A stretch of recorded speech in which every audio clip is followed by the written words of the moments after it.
معاف فرمانا، معاف کرنا میری ماں اور بہنوں. اگر کوئی عورت سمجھتی ہے کہ وہ جمعہ کے اندر جا کے اور تراویح میں جا کے اور درس میں جا کے اور تقریر میں جا کے ہی وہ دیندار بن گئی اور شوہر کی کوئی عزت اور شوہر کا کوئی مقام اور شوہر کا کوئی مرتبہ نہیں ہے، تو معاف کرنا یہ ادھوری دینداری ہے. آپ کے شوہر کی خدمت، اس کی اطاعت اور اس کو خوش کرنا بھی آپ کے دین کا حصہ ہے. اگر آپ نے اس کو ادا نہیں کیا، اللہ کی آپ کی پکڑ ہوگی. آپ صرف تراویح کی نماز پڑھ کے جنت میں نہیں جا سکتے. اور اپنے رفیق سفر کے ساتھ بھی تم اچھا سلوک کرو جو تمہارا کو ٹریولر ہے. بس میں جا رہے ہو، ٹرین میں جا رہے ہو، فلائٹ میں جا رہے ہو، آپ کے بازو میں جو بیٹھا ہے، آپ کا جو ہم سفر ہے، اس کے ساتھ بھی آپ کو اچھا سلوک کرنا ہے. اور بعض علماء نے کہا کہ وہ صاحب بالجنب سے مراد بیوی ہے. جب بس اور ٹرین اور کار میں سفر کرنے والے کے ساتھ آپ کو اچھا سلوک کرنا ہے، تو جو زندگی کے سفر میں آپ کے ساتھ سفر کر رہی ہے، جو آپ کی شریک حیات ہے، جو آپ کی لائف پارٹنر ہے، جو آپ کے ساتھ زندگی کے تمام حالات میں ساتھ ساتھ چل رہی ہے، اس کے ساتھ بھی آپ کو اچھا سلوک کرنا ہے. اور اس میں ایک سبق ہمارے ان بھائیوں کو ہے اور ان بہنوں کو ہے جو سوشل میڈیا پر کسی کو اپنا دینی بھائی بنا لیتے ہیں، دینی بہن بنا لیتے ہیں. اب صاحب وہ دینی بھائی بہن ہو گئے، اب چیٹنگ ہو رہی ہے، باتیں ہو رہی ہے، ملاقاتیں بھی ہو رہی ہیں. صاحب یہ میری دینی بہن ہے. دینی بہن کہہ دینے سے آپ کی سگی بہن نہیں ہو جائے گی، معاف کر لیجیے. اگر آپ نے فیس بک پر کسی لڑکی کو اپنی بہن کہہ دیا، اچھی بات ہے، آپ نے بہن کہہ دیا، لیکن بہن کہہ دینے سے وہ آپ کی بہن نہیں ہو جائے گی. اس کے ساتھ آپ کا جو ہے ان باکس میں چیٹنگ کرنا اور پرائیویٹ باتیں کرنا آپ کے لیے حلال نہیں ہو جائے گا، معاف کیجیے گا. اس سے بہت ہوشیار رہنے کی ضرورت. آیت نمبر 23 ہے. اس آیت میں اللہ تعالیٰ نے ان عورتوں کی لسٹ بیان کی ہے جن سے نکاح کرنا حرام ہے. آئیے وہ آیت کریمہ دیکھتے ہیں. اللہ نے فرمایا حرمت علیکم امہاتکم وبناتکم واخواتکم وعماتکم وخالاتکم وبنات الاخ وبنات الاخت. تمہارے اوپر تمہاری مائیں حرام ہیں. ماں سے مراد اپنی سگی ماں بھی ہے، اور ماں کی ماں نانی بھی ہے، اور باپ کی ماں دادی بھی ہے. اوپر چلے جائیے، دادی کی یعنی پر دادی، اور اسی طریقے سے نانی کی جو ماں ہے پر نانی، یہ سب اس میں آ جائیں گے. تم پر تمہاری مائیں حرام ہیں. اس کے بعد فرمایا کہ وہ بناتکم، اور تم پر تمہاری بیٹیاں حرام ہیں. بیٹی سے نکاح نہیں ہو سکتا. اب بیٹی میں بیٹی کی بیٹی بھی شامل ہے، نواسی، نواسی کی بیٹی بھی شامل ہے. نیچے چلے جائیے آپ. اسی طریقے سے بیٹے کی بیٹی، پوتی یا پوتی کی بیٹی، پر پوتی، یہ سب اس کے اندر آ جائیں گے. تو ماں حرام ہے، بیٹی حرام ہے. اس کے بعد تیسرا رشتہ وَأَخَوَاتُكُمْ، اور تمہاری بہنیں حرام ہیں. اب بہن چاہے سگی ہو، ماں ایک ہیں باپ ایک ہیں، یا ماں ایک ہو باپ الگ الگ ہوں، تب بھی وہ بہن حرام ہے، اسے نکاح نہیں کر سکتے. یا ماں الگ الگ ہو باپ ایک ہے، تب بھی وہ بہن ہے، بہن سے نکاح نہیں کر سکتے. اس کے بعد فرمایا وَعَمَّاتُكُمْ، اور تمہاری پھوپھی تمہارے اوپر حرام ہے. باپ کی بہن، پھوپھی سے نکاح نہیں ہو سکتا. وَخَالَاتُكُمْ، اور خالہ بھی تمہارے اوپر حرام ہے. ماں کی بہن، خالہ سے بھی نکاح نہیں ہو سکتا. وَبَنَاتُ الْأَخِ، اور بھائی کی بیٹیاں یعنی کہ بھتیجیاں، چچا اور بھتیجی کا نکاح نہیں ہو سکتا. وَبَنَاتُ الْأُخْتِ، اور بہن کی بیٹیاں یعنی کہ ماموں اور بھانجی کی شادی نہیں ہو سکتی. یہ 7 رشتے ہیں جو خون کے رشتے ہیں، جو نسبی رشتے ہیں. اس کے بعد فرمایا وَأُمَّهَاتُكُمُ اللَّاتِي أَرْضَعْنَكُمْ وَأَخَوَاتُكُمْ مِنَ الرَّضَاعَةِ، اور تمہاری وہ مائیں جنہوں نے تم کو دودھ پلایا ہے، اور تمہاری رضائی بہنیں بھی تمہارے اوپر حرام ہیں. اگر بچہ 2 سال کے پیریڈ کے اندر کسی عورت کا دودھ پیتا ہے تو وہ اس کی رضائی ماں کہلاتی ہے. اس میں ایک کنڈیشن یہ ہے کہ یہ جو رضاعت ہے یہ 5 بار بچے نے اس عورت کا دودھ پیا ہو اور پیٹ بھر کے پیا ہو، خود سے چھوڑا ہو، تو اس سے رضاعت ثابت ہوتی ہے اور وہ عورت اس کی رضائی ماں کہلائے گی. یہاں پہ اللہ تبارک و تعالیٰ نے صرف رضائی ماں اور رضائی بہن کا ذکر کیا ہے. مگر حدیث سے یہ معلوم ہوتا ہے کہ جو رشتے نسب سے حرام ہیں وہ رشتے رضاعت سے بھی حرام ہیں. جیسے سگی خالہ سے نکاح نہیں کر سکتے، رضائی خالہ سے بھی نکاح نہیں کر سکتے. جس عورت نے آپ کو دودھ پلایا ہے وہ آپ کی رضائی ماں ہو گئی، اب اس کی بہن آپ کی رضائی خالہ ہو گئی. اسی طریقے سے جو رضائی باپ آپ کا ہے اس کی بہن آپ کی رضائی پھوپھی ہو گئی. تو جو رشتے نسب سے حرام ہوتے ہیں وہ سارے کے سارے رشتے رضاعت سے بھی حرام ہوتے ہیں. حالانکہ قرآن میں صرف 2 رشتے کا ذکر ہے، رضائی ماں کا ذکر ہے اور رضائی بہن کا ذکر ہے.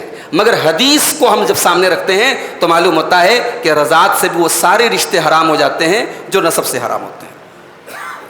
اس کے بعد فرمایا وَأُمَّهَاتُ نِسَائِكُمْ، اور تمہاری بیویوں کی مائیں یعنی تمہاری ساس بھی تمہارے اوپر حرام ہے.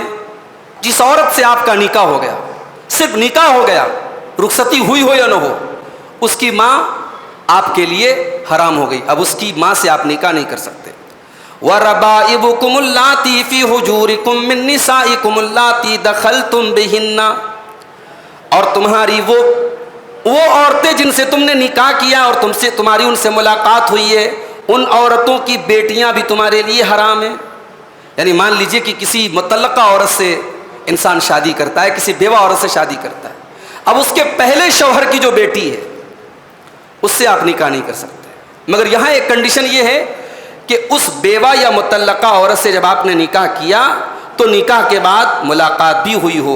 اگر صرف نکاح ہوا ہے، عقد ہوا ہے، پھر بعد میں مان لیجئے کسی وجہ سے طلاق ہو گیا، تب یہ رشتہ ثابت نہیں ہوا، اس بیٹی سے تب نکاح ہو سکتا ہے.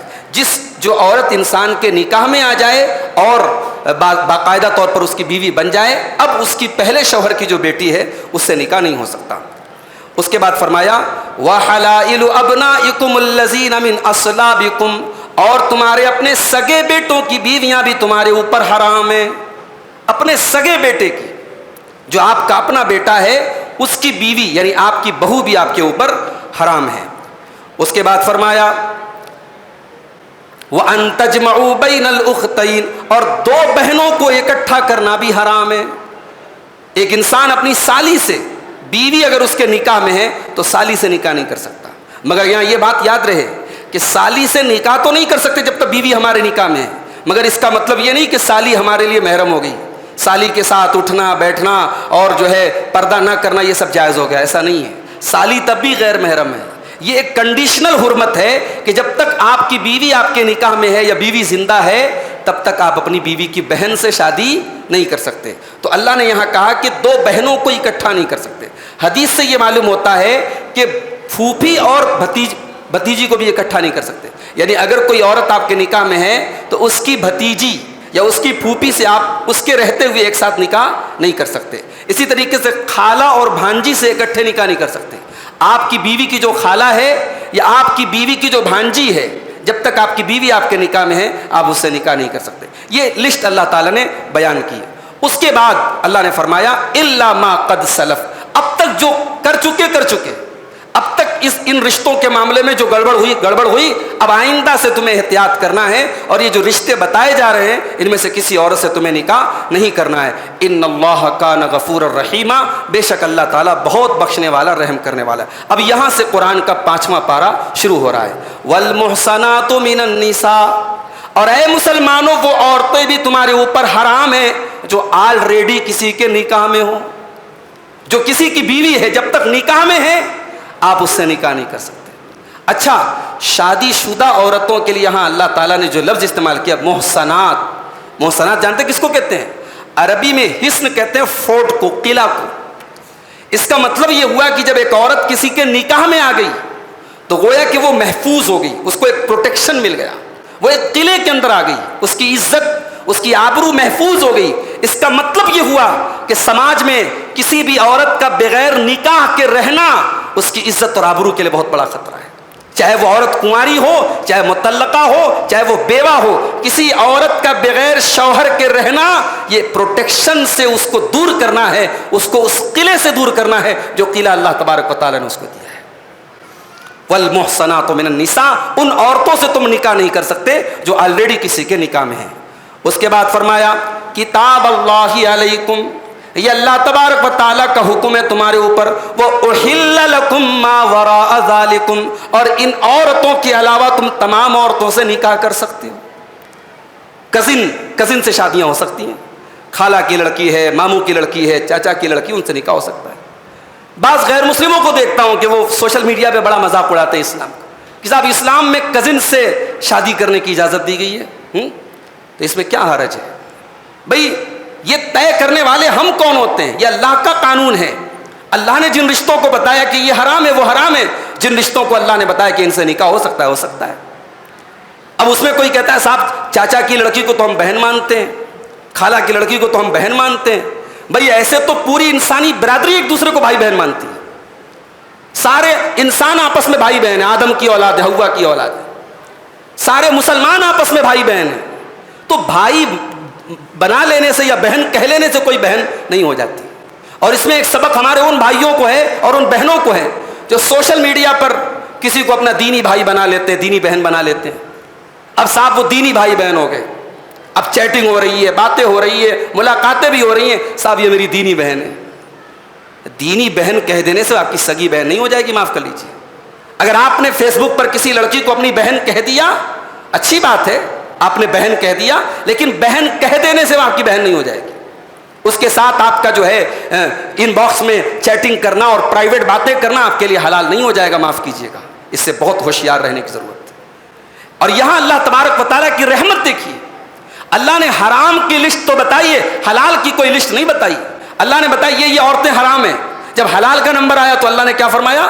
وَأُحِلَّ لَكُم مَّا وَرَاءَ ذَلِكُمْ، ان کے علاوہ جتنی عورتیں ہیں سب کی سب تمہارے لیے حلال ہیں، لیکن ہاں اس میں بھی ایک شرط ہے، أَن تَبْتَغُوا بِأَمْوَالِكُمْ مُحْسِنِينَ غَيْرَ مُسَافِحِينَ، جب تم کسی عورت سے نکاح کرو تو مہر دے کر کے کرو، اپنا مال خرچ کر کے کرو۔ مال دینا ہے یا تو مال لینے کی بات ہوتی ہے۔ ابھی کل ایک نوجوان پوچھ رہا تھا، وہ کیا بولتے ہیں آپ کیا جہیز کو؟ کٹنم، کٹنم بھی بولتے ہیں نا؟ نہیں سر نہیں ہل رہا آپ لوگوں کا۔ ایک کٹنم میں گردن کٹ رہی ہے ہمارے قوم کی، اللہ معاف کرے۔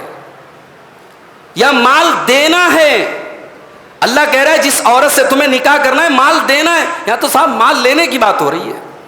لڑکی کا باپ پریشان ہے، میری 3 بیٹیاں، مجھ سے لوگ کہتے ہیں، آپ کے کرنول میں لوگوں نے کہا مولوی صاحب آپ کی 3 بیٹیاں ہیں، آپ جو ہے تھوڑا سیونگ کیجئے، فیوچر میں بچیوں کی شادی کرنا ہے۔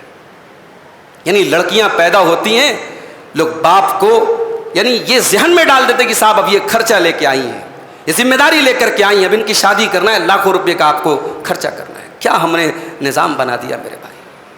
ہمارے ملک میں روزانہ سینکڑوں کی تعداد میں بچیاں ماں کے پیٹ میں ماری جاتی ہیں انہی رسم و رواج کی وجہ سے۔ بیٹی بوجھ نہیں ہے میرے بھائی، بیٹی رحمت ہے، ہم نے بوجھ بنا کے رکھ دیا ہے۔ اللہ کہہ رہا ہے ان تبتغوا باموالکم، تمہیں اپنا مال خرچ کرنا ہے، محسنین، اور تمہیں جو نکاح کرنا ہے تو بیوی کے ساتھ گھر بسانا ہے۔ صرف لذت کا نام نکاح نہیں، یہ جو آج کل نئے نئے طریقے ایجاد ہو رہے ہیں، لیو ان ریلیشن شپ، بغیر شادی کے میاں مرد اور عورت ساتھ میں رہ رہے ہیں، اور قانوناً بھی ان کو اتھارٹی حاصل ہے کہ صاحب کوئی حرج کی بات نہیں ہے۔ یا گرل فرینڈ اور بوائے فرینڈ کا جو کلچر دھیرے دھیرے عام ہو رہا ہے، یا اس کو بڑے مہذب الفاظ دیے جا رہے ہیں کہ صاحب فلاں لڑکا فلاں لڑکی کے ساتھ ڈیٹنگ کر رہا ہے۔ یہ ڈیٹنگ نہیں ہے، یہ لیو ان ریلیشن شپ نہیں ہے، یہ کھلم کھلا زنا کاری اور بدکاری ہے میرے بھائی۔ میاں بیوی کے درمیان اور مرد اور عورت کے درمیان حلال ریلیشن شپ صرف ایک ہوتی ہے اور وہ نکاح کے ذریعے ہوتی ہے۔ نکاح کا مقصد صرف جسمانی طور پہ لذت اٹھانا نہیں ہے، محسنینا، تم ان عورتوں کے ساتھ گھر بسانے کا تمہارا ارادہ ہو، غیر مسافحینا، صرف اپنی شہوت پوری کرنا، اپنی ڈیزائر پوری کرنا، اپنی لشٹ پوری کرنا تمہارا مقصد نہ ہو۔ اسی لیے جو نکاح متاع ہوتا ہے، نکاح متاع کا نام سنا ہے آپ نے؟ نکاح متاع جو ہوتا ہے نا، ٹیمپرری نکاح، 1 دن کے لیے نکاح کر لیا، 3 دن کے لیے نکاح کر لیا، وہ جائز نہیں ہے۔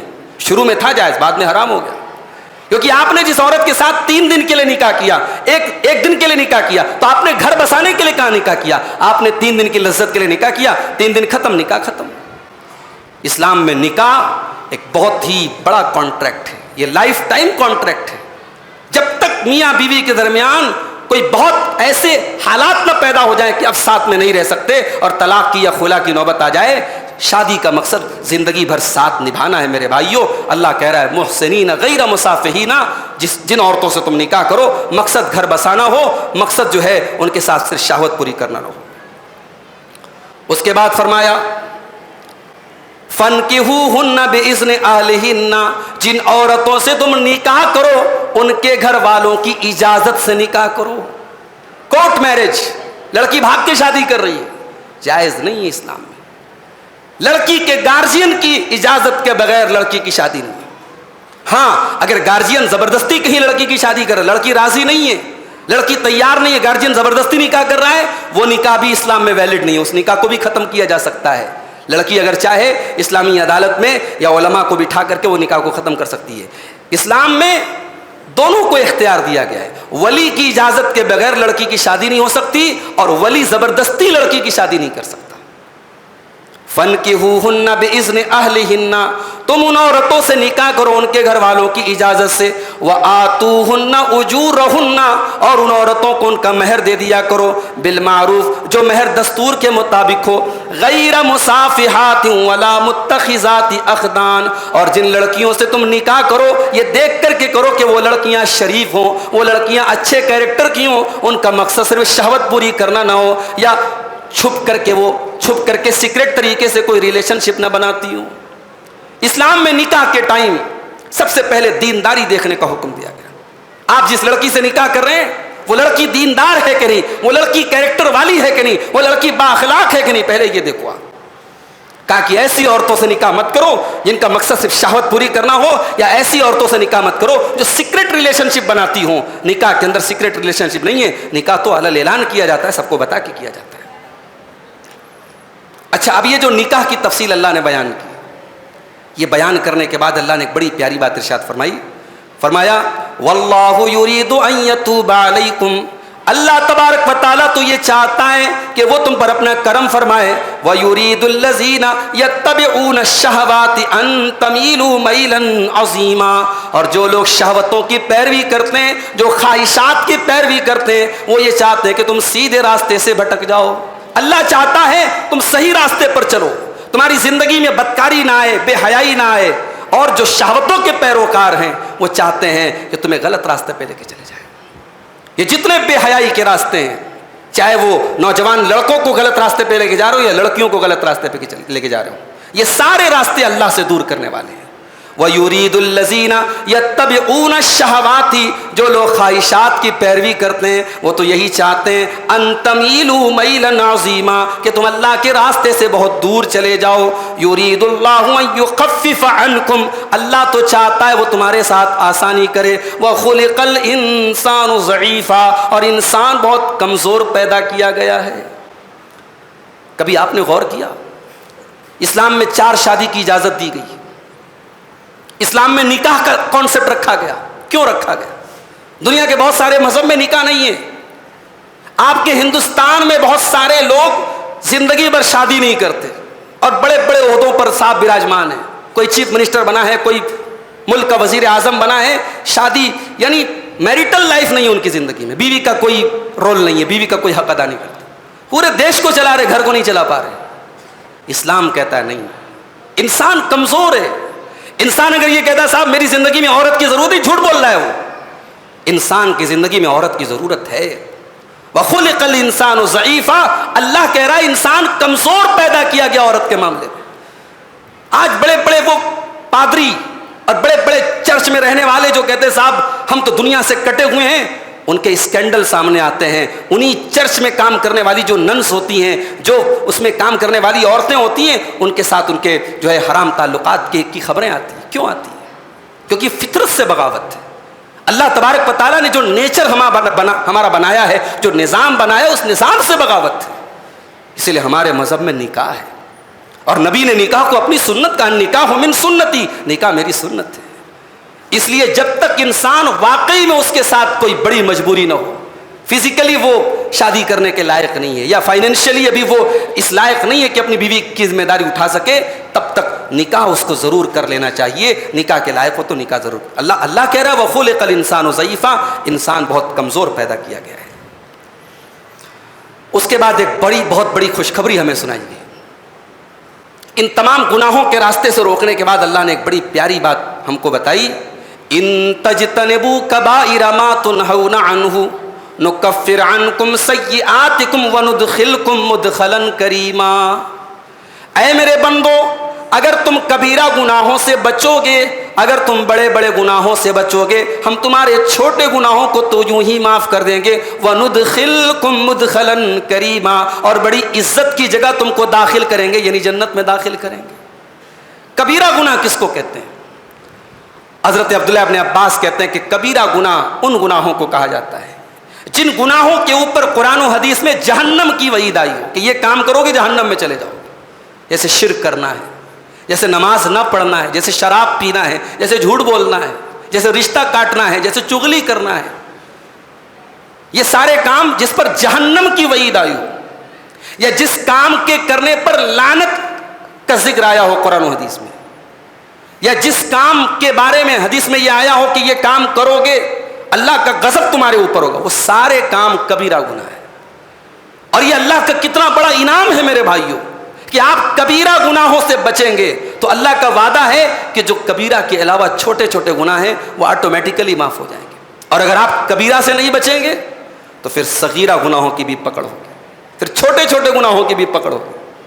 یہ اللہ تبارک و تعالیٰ کا کرم ہے، وہ ہمیں اور آپ کو ایک راستہ بتا رہا ہے کہ اگر آپ کبیرہ گناہوں سے بچیں گے اللہ چھوٹے چھوٹے گناہوں کو معاف فرما دے گا اور آپ کو جنت میں داخل کرے گا۔ اس کے بعد مردوں اور عورتوں کو ایک سبق دیا گیا کہ مرد عورت بننے کی کوشش نہ کرے، عورت مرد بننے کی کوشش نہ کرے، دونوں کی اپنی کوالٹیز ہیں۔ اللہ کے رسول کے پاس بعض عورتیں آئیں، کہا کہ اللہ کے نبی، اسلام میں عورت کی گواہی مرد کی آدھی کیوں ہے؟ دو عورتوں کی گواہی ایک مرد کے برابر کیوں ہے؟ اسلام میں وراثت میں بیٹے کا آدھا حق کیوں ہے بیٹی کا؟ اس طریقے کا سوال کچھ عورتوں نے اللہ کے نبی کے پاس آ کے کیا تو قرآن کی یہ آیت نازل ہوئی، وَلَا تَتَمَنَّوْا مَا فَضَّلَ اللَّهُ بِهِ بَعْضَكُمْ عَلَىٰ بَعْضٍ۔ اے مسلمانوں، کان کھول کر کے سن لو، کبھی ایسی چیز کی تمنا نہ کرو جس چیز کے ذریعے اللہ نے دوسروں کو تم پر فضیلت دی ہے۔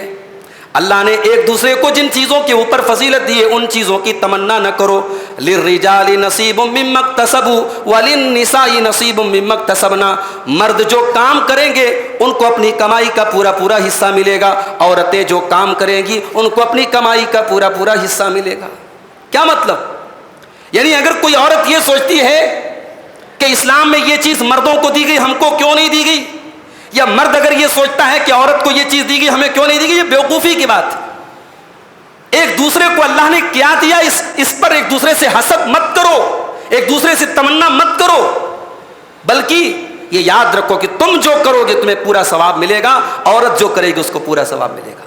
وَاسْأَلُوا اللَّهَ مِن فَضْلِهِ، ہاں تم اللہ تعالیٰ سے اس کے فضل کا سوال کر سکتے ہو۔ کسی کو دولت والا تم نے دیکھا، کسی کو پیسے والا تم نے دیکھا، اس کی دولت کو دیکھ کر کے تم حسد نہ کرو، بلکہ اللہ سے دعا کرو، اے اللہ تو نے اس کو دولت دی، اللہ مجھ کو بھی دولت والا بنا دے، میں بھی تیرے راستے میں خرچ کروں۔ کسی کے بیٹے کو آپ نے دیکھا، بیٹا بڑا اچھا ہے، پڑھنے میں بڑا تیز ہے، قرآن کا حافظ بن گیا، قرآن کا عالم بن گیا، آپ اس کو دیکھ کے حسد نہ کرو، جلن نہ کرو، بلکہ آپ اللہ سے دعا کرو، اللہ میرے بیٹے کو بھی تو ایسا بنا دے۔ کبھی دوسرے کی نعمت کو دیکھ کر کے حسد مت کرو، کبھی یہ مت کہو کہ اے اللہ اس کو نہ دے کر کے مجھ کو دے دے، ہاں یہ دعا کر سکتے ہو کہ اے اللہ جو اس کو ملا ہے وہ مجھ کو بھی دے دے۔ اس کے بعد یہ بتایا گیا کہ گھر کے سسٹم میں مرد کو جو ہے عورت پر اللہ تعالیٰ نے ذمہ دار بنایا ہے۔ مرد عورت کے اوپر ذمہ دار ہے، ایڈمنسٹریٹر ہے، مرد عورت کا گارجین ہے۔ بعض لوگ اس کا ترجمہ کرتے ہیں کہ مرد عورت پر حاکم ہے۔ میں سمجھتا ہوں کہ حاکم کا لفظ جو ہے قرآن کے اس لفظ کا صحیح ٹرانسلیشن نہیں۔ الرجال قوامون علی النساء، مرد عورتوں کے اوپر قوام ہیں۔ قوام کس کو کہتے ہیں؟ قوام کہتے ہیں کسی چیز کو چلانے والا، ایڈمنسٹریٹر۔ تو گھر ایک یونٹ ہے، گھر ایک ادارہ ہے، گھر کا ہیڈ کون ہے؟ مرد ہے۔ اچھا اب یہ مرد کو ذمہ دار کیوں بنایا گیا، عورت کو کیوں نہیں بنایا گیا؟ اللہ نے آگے جواب دیا، بما فضل اللہ بعضهم علی بعض، اس لیے کہ اللہ تعالیٰ نے بعض کو بعض کے اوپر فضیلت دی ہے۔ اچھا اس میں ایک نقطہ ہے، اللہ نے یہ نہیں کہا کہ مرد کو عورت پر فضیلت دی، اللہ نے کہا بعض کو بعض پر فضیلت دی ہے۔ اس میں عورتوں کو بھی ایک طریقے سے تسلی دی جا رہی کہ اے عورت تو اپنے آپ کو حقیر مت سمجھ، کہیں تیرا مقام جو ہے وہ مرد کو حاصل نہیں ہے۔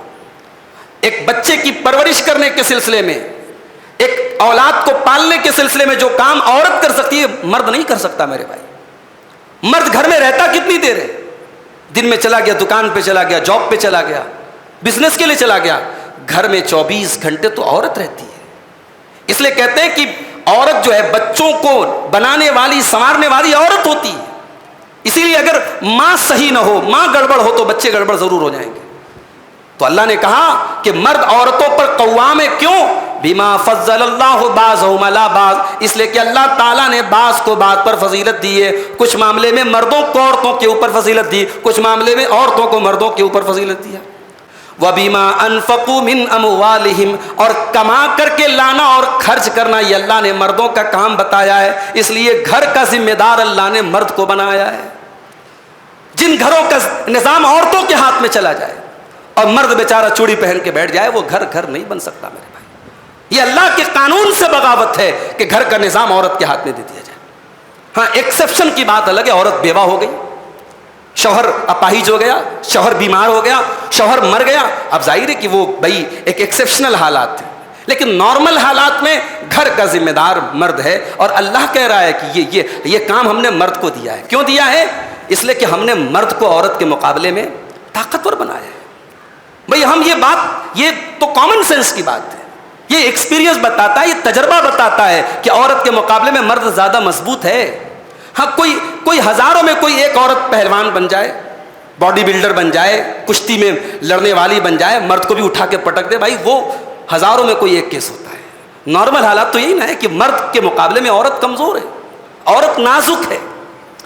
کبھی آپ نے دیکھا ہوگا پارسل آتا نا، پارسل کوریئر، تو کوریئر میں اگر شیشے کا سامان ہوتا ہے تو باہر پیکٹ پہ لکھا رہتا ہے کہ ٹیک وتھ کیئر، اس کو سنبھال کے اٹھائیے، اس کے اندر گلاس ہے، شیشہ ہے۔ اللہ کے رسول جب سفر پہ جاتے تھے اور آپ کی بیویاں آپ کے ساتھ سفر پہ جاتی تھیں تو آپ کی بیویاں جس اونٹ کے اوپر سوار ہوتی تھی، اللہ کے نبی اپنے خادم سے کہتے تھے رویدم بالقواریر، ذرا سواری کو آہستہ لے کے چلو، اس میں شیشے ہیں، اس میں شیشے ہیں، اس میں عورتیں بیٹھی ہیں۔ یہ کتنی پیاری تعبیر، کتنا پیارا لفظ ہے، اللہ کے نبی نے عورتوں کو شیشہ کہا ہے، یعنی اس کو ہینڈل وتھ کیئر، اس کو توجہ اور پیار اور محبت سے اس کو ہینڈل کرو۔ شیشے کو آپ زیادہ سختی سے ہینڈل کریں گے شیشہ ٹوٹ جائے گا، اور ٹوٹ جائے گا تو دوبارہ شیشہ جوڑنے والا نہیں ہے۔ تو عورتوں کے بارے میں اللہ کہہ رہا ہے کہ یہ عورتیں، ان کے اوپر مردوں کو ہم نے ذمہ دار بنایا۔ کیوں بنایا؟ کیونکہ بعض کو بعض پر فضیلت دی اور کما کے لانے والا مرد ہے۔ اب اس کے بعد اب نیک عورتوں کی پہچان اللہ بتا رہا ہے، فالصالحات قانتات حافظات للغیب بما حفظ اللہ۔ نیک عورتیں وہ ہوتی ہیں قانتات، جو فرما بردار ہوتی ہیں، اللہ کی بھی فرما بردار ہوتی ہیں اور اپنے شوہروں کی بھی فرما بردار ہوتی ہیں۔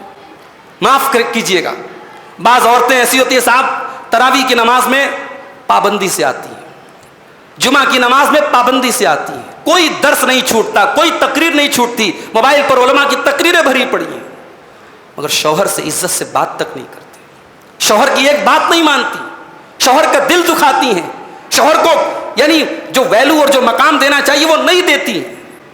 معاف فرمانا، معاف کرنا میری ماں اور بہنوں، اگر کوئی عورت سمجھتی ہے کہ وہ جمعہ کے اندر جا کے اور تراویح میں جا کے اور درس میں جا کے اور تقریر میں جا کے ہی وہ دیندار بن گئی اور شوہر کی کوئی عزت اور شوہر کا کوئی مقام اور شوہر کا کوئی مرتبہ نہیں ہے، تو معاف کرنا یہ ادھوری دینداری ہے۔ آپ کے شوہر کی خدمت، اس کی اطاعت اور اس کو خوش کرنا بھی آپ کے دین کا حصہ ہے۔ اگر آپ نے اس کو ادا نہیں کیا، اللہ کی آپ کی پکڑ ہوگی، آپ صرف تراویح کی نماز پڑھ کے جنت میں نہیں جا سکتے۔ فالصالحات قانتات، اللہ کہہ رہا ہے نیک عورتیں تو وہ ہوتی ہیں جو فرما بردار ہوتی ہیں، اللہ کی بھی فرما بردار ہوتی ہیں اور اپنے شوہروں کی بھی فرما بردار ہوتی ہیں۔ حافظات للغیب بما حفظ اللہ، اور اپنے شوہر کی غیر موجودگی میں ان چیزوں کی حفاظت کرنے والی ہوتی ہیں جن کی حفاظت کرنے کا حکم اللہ تعالیٰ نے دیا ہے۔ شوہر کے مال کی حفاظت کرتی ہیں، اپنی عزت و آبرو کی حفاظت کرتی ہیں، ایک عورت کی عزت و آبرو جب شوہر نہ ہو گھر میں تب اس کی حفاظت کی زیادہ ذمہ داری اس کے اوپر ہوتی ہے. شوہر اپنے آپ میں ایک بہت بڑا اس کی حفاظت کا پروٹیکشن کا ایک ذریعہ ہوتا ہے. شوہر اگر گلف میں کام کرنے چلا گیا, وہی ہوتا ہے بعض گھروں میں ایسے حالات ہیں, مرد باہر چلا گیا 2-2 سال تک باہر ہے, اب وہ عورت گھر میں اکیلی ہے. اب وہ جو اکیلی بغیر شوہر کی گھر میں عورت رہ رہی ہے, اب اس کے لیے بڑے آزمائش کا یہ ٹائم ہے میرے بھائی. اب یہاں پہ قرآن کریم کی یہ آیت اس عورت کو اپنے سامنے ہمیشہ رکھنی چاہیے. حافظات للغیب بما حفظ اللہ, نیک عورتیں تو وہ ہوتی ہیں جو اپنے شوہر کی غیر موجودگی میں اپنی عزت و آبرو کی حفاظت کرنے والی ہوتی ہیں. بما حفظ اللہ, اور اس میں بھی ان کا کمال نہیں ہوتا بلکہ اللہ کی توفیق سے وہ ایسا کام کرتی ہیں. اچھا, اگر اس کی اپوزٹ عورت ہے, شوہر کی بات نہیں مان رہی ہے, شوہر کہہ رہا ہے پورب جاؤ پچھم جا رہی ہے, شوہر کہہ رہا ہے کھڑی ہو جاؤ بیٹھ رہی ہے, وہ شوہر کی جسٹ اپوزٹ ہر بات کر رہی ہے, تو ظاہر ہے کہ گھر تو ایسا نہیں چل سکتا. کسی بھی ادارے کا جو ذمہ دار ہے, ایک اسکول کا پرنسپل ہے, اب ٹیچر پرنسپل کی بات نہ مانے تو صاحب ٹیچنگ کیسے چلے گی؟ تو گھر میں اگر عورت نافرمانی پر اتر جائے تو اب مرد کو کیا کرنا چاہیے؟ اللہ تبارک و تعالیٰ نے یہ نہیں کہا کہ اگر عورت آپ کی بات نہیں مانے تو طلاق طلاق طلاق کہہ کے بات ختم کر دو, نہیں. اللہ نے اسٹیپ بائی اسٹیپ بتایا. فَاللَّاتِي تَخَافُونَ نُشُوزَهُنَّ فَعِظُوهُنَّ, جن عورتوں کی طرف سے تمہیں نافرمانی کا سامنا کرنا پڑ رہا ہے تو پہلا اسٹیپ یہ کہ ان عورتوں کو سمجھاؤ. فَعِظُوهُنَّ, ان عورتوں کو سمجھانے کی کوشش کرو, نصیحت کرنے کی کوشش کرو. اگر اس سے بات نہ بنے وَاهْجُرُوهُنَّ فِي الْمَضَاجِعِ, ان کے بستروں کو الگ کر دو, ان کے ساتھ بستر شیئر کرنا بند کر دو. اگر اس سے بھی مسئلہ حل نہ ہو تو تیسرا اسٹیپ یہ وَاضْرِبُوهُنَّ ضَرْبًا غَيْرَ وَاضْرِبُوهُنَّ, ان کو ہلکی پھلکی تم مار بھی مار سکتے ہو. اس کا مطلب یہ ہوا کہ تربیت کرنے میں مارا بھی جا سکتا ہے. آج کل ایک نیا اصول بنا ہے صاحب کہ بچوں کو کبھی مار نہیں سکتے. یہ جو نیا ماڈرن ایجوکیشن سسٹم آیا ہے اس میں صاحب یہ ہے کہ بچوں کو ہاتھ نہیں لگا سکتے آپ. قرآن کی آیت بتا رہی کہ تربیت کے اسٹیپ میں سے ایک اسٹیپ یہ بھی ہے. پہلا اسٹیپ تو پیار محبت سے سمجھانا ہے, لیکن اگر پیار محبت سے سمجھانے سے بات نہ بنے تو ایک ٹیچر اور ایک مربی تربیت کا ایک اصول یہ ہے کہ اس کو مار سکتا ہے. ہاں, جانوروں کی طرح نہ مارے, بے تحاشا نہ مارے, ہلکی پھلکی مار سکتا ہے. اللہ تبارک و تعالیٰ یہاں کہہ رہا ہے کہ 3 اسٹیپ ہے, پہلے سمجھاؤ, پھر بستر الگ کر دو, اور پھر ہلکی پھلکی مار سکتے ہو. فَإِنْ أَطَعْنَكُمْ, اور اگر تمہاری بیویاں تمہاری بات مان لیں, فَلَا تَبْغُوا عَلَيْهِنَّ سَبِيلًا, تو اب ان کے اوپر کوئی ظلم نہ کرنا. ان اللہ کان علیٰ کبیرا, بے شک اللہ تعالیٰ بہت بلند ہے, بہت بڑا ہے. یہ آخر میں اللہ نے یہ کیوں کہا کہ اللہ بہت بلند ہے, اللہ بہت بڑا ہے؟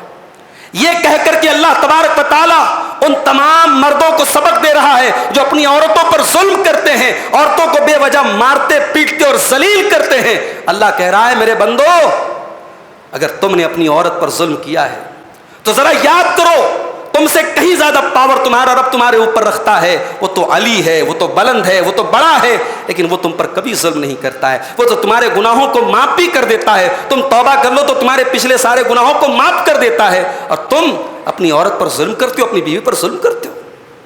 اگر ایک مرد قرآن کی آیت کے صرف آخری ٹکڑے پر غور کر لے, کبھی اپنی بیوی پر ظلم نہ کرے. ان اللہ کان علیٰ کبیرا, اللہ بہت بلند ہے, اللہ بہت بڑا ہے. خبردار, اپنی بیوی پر ظلم کرنے کے پہلے سوچ لینا کہ اللہ تبارک و تعالیٰ تو تم پر اتنا رحم و کرم کا معاملہ کر رہا ہے, اتنا پاورفل ہونے کے باوجود, اور تم ذرا سا پاور تمہیں ملا اور تم اپنی بیوی پر ظلم کر رہے ہو.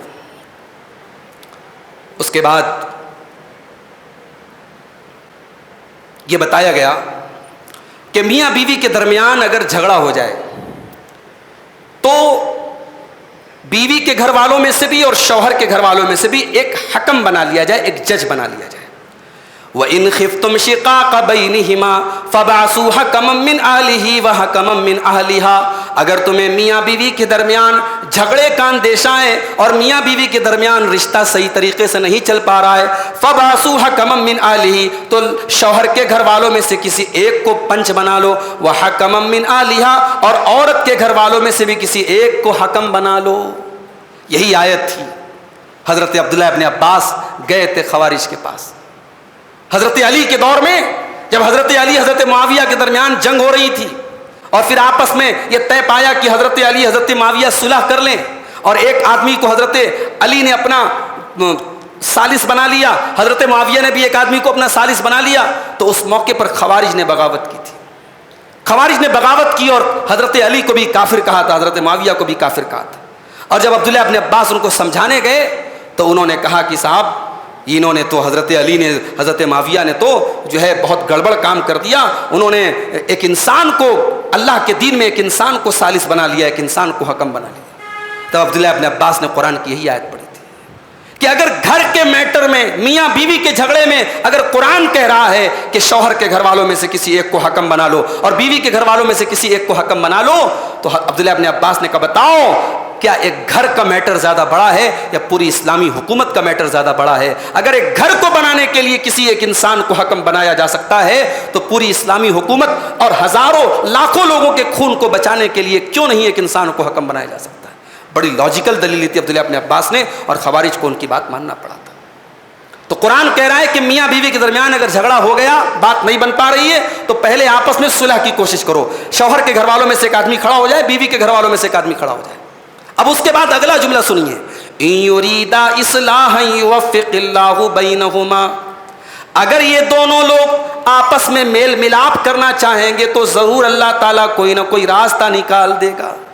اگر آپ کی نیت سچی ہے, یہ بہت بڑا اصول اللہ بیان کر رہا ہے, اگر آپ کی نیت میل ملاپ کرنے کی ہے, اگر اپنے بھائی سے دل ملانے کی نیت ہے, اللہ کوئی نہ کوئی راستہ ضرور نکالے گا. اور آپ نے پہلے سے ٹھان کے رکھا ہے کہ یار میں نہیں اس سے میل کروں گا, میں اس کا منہ نہیں دیکھوں گا, میں اس سے بات نہیں کروں گا, تو پھر تو بات ختم ہے نا. جب آپ اپنے اندر نرمی پیدا کریں گے, جب صلح کرنے کی کوشش کریں گے, اللہ تبارک و تعالیٰ کوئی نہ کوئی راستہ نکالے گا. اس کے بعد وہ آیت آتی ہے سورہ نساء کی. ایک آیت کے اندر اللہ تعالیٰ نے 10 باتیں بیان کی. وَاعْبُدُوا اللَّهَ وَلَا تُشْرِكُوا بِهِ شَيْئًا, اللہ کی عبادت کرو اور اللہ کے ساتھ کسی کو شریک نہ کرو. وَبِالْوَالِدَيْنِ احسانا, اور اپنے والدین کے ساتھ تم اچھا سلوک کرو. وَبِذِي الْقُرْبَى, اور اپنے رشتہ داروں کے ساتھ بھی تم اچھا سلوک کرو. وَالْيَتَامَى, اور یتیموں کے ساتھ بھی تم اچھا سلوک کرو. وَالْمَسَاكِينَ, اور مسکینوں اور غریبوں کے ساتھ تم اچھا سلوک کرو. وَالْجَارِ ذِي الْقُرْبَى, اور اس پڑوسی کے ساتھ بھی تم اچھا سلوک کرو جو پڑوسی تمہارا رشتہ دار ہے. وَالْجَارِ الْجُنُبِ, اور اس پڑوسی کے ساتھ بھی تم اچھا سلوک کرو جو تمہارا رشتہ دار نہیں ہے. اسلام کا کانسیپٹ پڑوسی کے معاملے میں بہت وسیع ہے. پڑوسی آپ کے مذہب کا ہے کہ نہیں ہے, آپ کے مسلک کا ہے کہ نہیں, پڑوسی پڑوسی ہے میرے بھائی. پڑوسی اپنا رشتہ دار ہے تب بھی پڑوسی ہے, رشتہ دار نہیں ہے تب بھی پڑوسی ہے. اللہ کہہ رہا ہے کہ پڑوسی کے ساتھ اچھا سلوک کرو. اللہ کے نبی صلی اللہ علیہ وسلم تو یہاں تک کہتے ہیں کہ حضرت جبریل علیہ السلام نے مجھے پڑوسی کے بارے میں اتنی وصیت کی, حتی ظننت انہ سیورثہ, میں تو ڈر گیا, میں تو سمجھ گیا, میں نے تو سمجھا کہ کہیں اللہ تبارک و تعالیٰ پڑوسی کو وارث نہ بنا دے, انسان کی پراپرٹی میں پڑوسی کو بھی وارث نہ بنا دے. مجھے یہ ڈر محسوس ہوا. تو اللہ کہہ رہا ہے اپنے پڑوسی کے ساتھ اچھا سلوک. والصاحب بالجنب, اور اپنے رفیق سفر کے ساتھ بھی تم اچھا سلوک کرو جو تمہارا کو ٹریولر ہے. بس میں جا رہے ہو, ٹرین میں جا رہے ہو, فلائٹ میں جا رہے ہو, آپ کے بازو میں جو بیٹھا ہے, آپ کا جو ہم سفر ہے, اس کے ساتھ بھی آپ کو اچھا سلوک کرنا ہے. اور بعض علماء نے کہا کہ وہ صاحب بالجنب سے مراد بیوی ہے. جب بس اور ٹرین اور کار میں سفر کرنے والے کے ساتھ آپ کو اچھا سلوک کرنا ہے, تو جو زندگی کے سفر میں آپ کے ساتھ سفر کر رہی ہے, جو آپ کی شریک حیات ہے, جو آپ کی لائف پارٹنر ہے, جو آپ کے ساتھ زندگی کے تمام حالات میں ساتھ چل رہی ہے, اس کے ساتھ بھی آپ کو اچھا سلوک کرنا ہے. اس کے بعد فرمایا وابن السبیل, اور اگر کوئی مسافر, کوئی پردیسی پریشانی میں, اس پردیسی کی بھی تم مدد کرو. وما ملکت ایمانکم, اور اپنے غلاموں کے ساتھ, اپنے لونڈیوں کے ساتھ, اپنے نوکر چاکروں کے ساتھ بھی تم اچھا سلوک کرو. ان اللہ لا يحب من کان مختالا فخورا, اللہ تبارک و تعالیٰ کسی گھمنڈی کو, کسی غرور کرنے والے کو پسند نہیں کرتا. یہ جتنے رشتے اللہ نے بتائے ہیں, ان رشتوں کے ساتھ غلط سلوک وہی انسان کرے گا جس کے اندر غرور ہوگا, گھمنڈ ہوگا. جس بیٹے کے اندر غرور پیدا ہو جائے وہ ماں باپ کی قدر نہیں کرے گا. جس رشتہ دار کے اندر غرور پیدا ہو جائے اپنے رشتہ دار کی قدر نہیں کرے گا. اس لیے اپنے دل کو پہلے غرور سے پاک کرو, تکبر سے پاک کرو میرے بھائی. اس کے بعد سورہ نساء کی وہ آیت آتی ہے. ایک مرتبہ اللہ کے نبی صلی اللہ علیہ وسلم عبداللہ بن مسعود سے کہتے ہیں کہ اے عبداللہ مجھے قرآن پڑھ کے سناؤ. عبداللہ بن مسعود قرآن بہت پیارا پڑھتے تھے, ان کی آواز بہت پیاری تھی. بعض قرآن کے قاری ایسے ہوتے جب وہ قرآن پڑھتے ہیں بڑا اچھا لگتا ہے. دیکھیے اس وقت جو ہمارے ائمہ حرمین ہیں, خاص طور سے شیخ عبد الرحمن السدیس, تو اب دھیرے دھیرے بڑھاپے کو پہنچ گئے, مگر آج بھی اللہ نے کیا آواز دی ہے. آج سے 30 سال 25 سال پہلے ایک دور تھا قاری عبد الباسط صاحب کا, جو مصر کے بہت بڑے قاری تھے. جب وہ قرآن پڑھتے تھے رونگٹے کھڑے ہو جاتے تھے. تو قرآن اگر اچھی آواز میں پڑھا جائے تو ایک الگ کیفیت پیدا ہو جاتی. اللہ کے نبی نے کہا عبداللہ تم مجھے قرآن پڑھ کے سناؤ. عبداللہ بن مسعود نے کہا اے اللہ کے نبی میں آپ کو قرآن پڑھ کے کیسے سناؤں, یہ قرآن تو آپ ہی کے اوپر اترا ہے, میں آپ کو کیسے پڑھ کے سناؤں. آپ نے فرمایا اے عبداللہ میں آج دوسرے کے منہ سے قرآن کو سننا چاہتا ہوں. حضرت عبداللہ کہتے ہیں فقرات علیہ سورۃ النساء, میں سورہ نساء کی تلاوت کرنے لگا, میں سورہ نساء پڑھنے لگا. سورہ نساء پڑھتے پڑھتے حضرت عبداللہ کہتے ہیں جب میں سورہ نساء کی اس آیت پر پہنچا جو سورہ نساء کی آیت نمبر 41 ہے, آیت نمبر 41 ہے, فَكَيْفَ إِذَا جِئْنَا مِن كُلِّ أُمَّةٍ بِشَهِيدٍ وَجِئْنَا بِكَ عَلَىٰ هَٰؤُلَاءِ شَهِيدًا. اے نبی اس وقت آپ کا کیا حال ہوگا جب ہم ہر امت میں سے ایک گواہ لائیں گے, اور اے نبی ہم آپ کی امت پر آپ کو گواہ بنائیں گے. جب میں اس آیت پر پہنچا اللہ کے نبی نے فرمایا کہ بس کرو اے عبداللہ بس کرو. میں نے نظر اٹھا کے دیکھا فَإِذَا عَيْنَاهُ تَذْرِفَانِ, اللہ کے نبی کی آنکھوں سے آنسو بہ رہے تھے. اللہ تبارک و تعالیٰ قیامت کے دن جو ذمہ داری آپ کے کندھے پر ڈالے گا اس ذمہ داری کو یاد کر کے اللہ کے نبی رو رہے تھے, آپ کی آنکھوں سے آنسو بہ رہے تھے. اللہ کے نبی اپنی ذمہ داریوں کو یاد کر کے رویا کرتے تھے. میرے بھائی قرآن کو سن کے رویا کرتے تھے.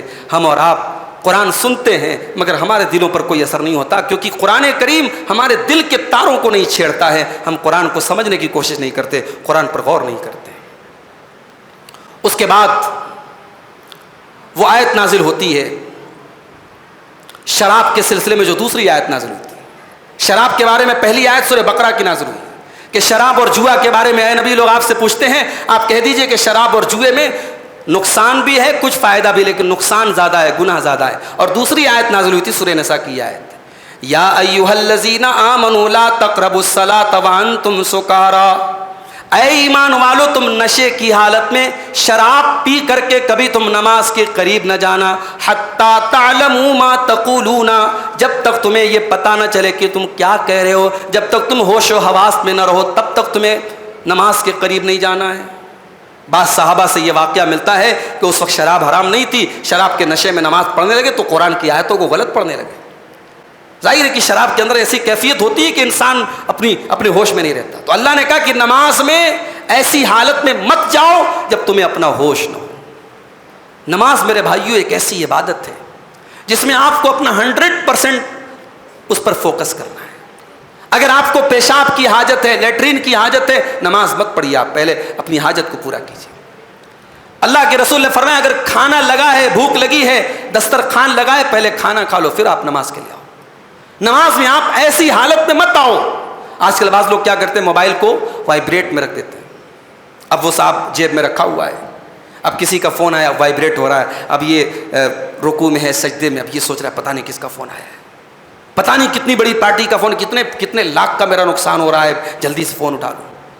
تو یہ نہیں ہونا چاہیے. آپ موبائل بند کر دیں یا سائلنٹ کر دیں. یہ نماز میں یہ جو وائبریٹ کر کے رکھتے ہیں یہ مناسب نہیں. نماز میں آپ بالکل فوکس آپ کا نماز پر. اللہ نے کہا حتی تعلموا ما تقولون, جب تک نماز میں آپ کو احساس نہ ہو کہ آپ کیا کہہ رہے ہیں تب تک آپ نماز کے قریب مت جائیے. اس کے بعد اب تیمم کا حکم دیا جا رہا ہے.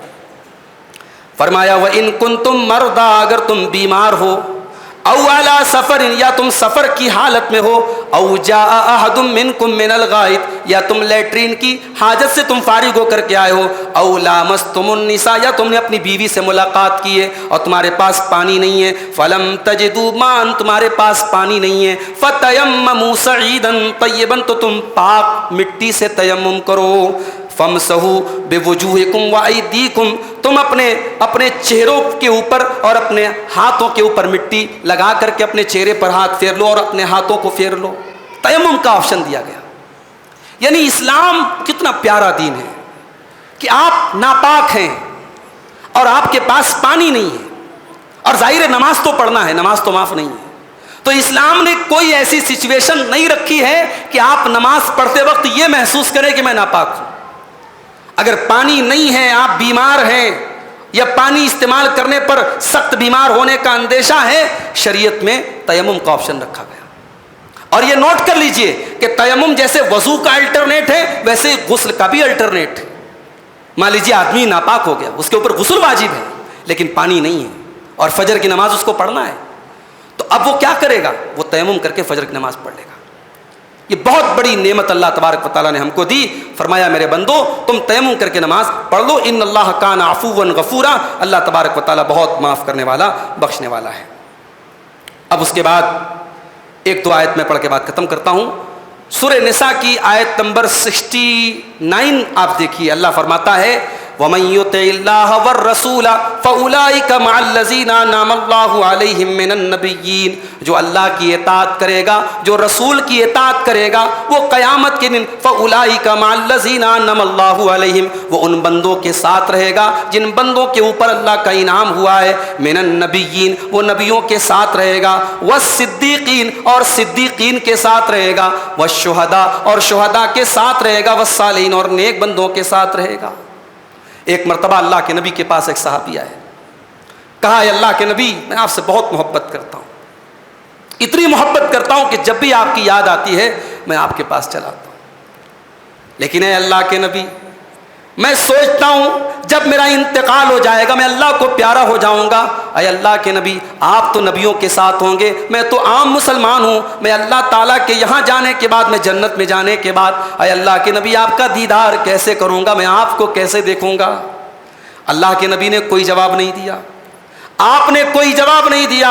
تھوڑی دیر کے بعد حضرت جبریل علیہ السلام قرآن کی یہی آیت لے کر کے آئے، سورہ نساء کی آیت نمبر 69 لے کر کے آئے، اور اس آیت کے ذریعے اللہ نے جواب دے دیا وَمَن يُطِعِ اللَّهَ وَالرَّسُولَ، کہ جو اللہ کی اطاعت کرے گا، جو رسول کی اطاعت کرے گا، وہ قیامت کے دن نبیوں کے ساتھ رہے گا، وہ صدیقین کے ساتھ رہے گا، وہ شہیدوں کے ساتھ رہے گا، وہ صالحین کے ساتھ رہے گا، وَحَسُنَ أُولَٰئِكَ رَفِيقًا، اور یہ لوگ بڑے بہترین دوست اور رفیق بن کے رہیں گے۔ رفیق کہا اللہ نے، رفیق کس کو کہتے ہیں؟ جو ہر وقت آپ کے ساتھ رہتا ہے۔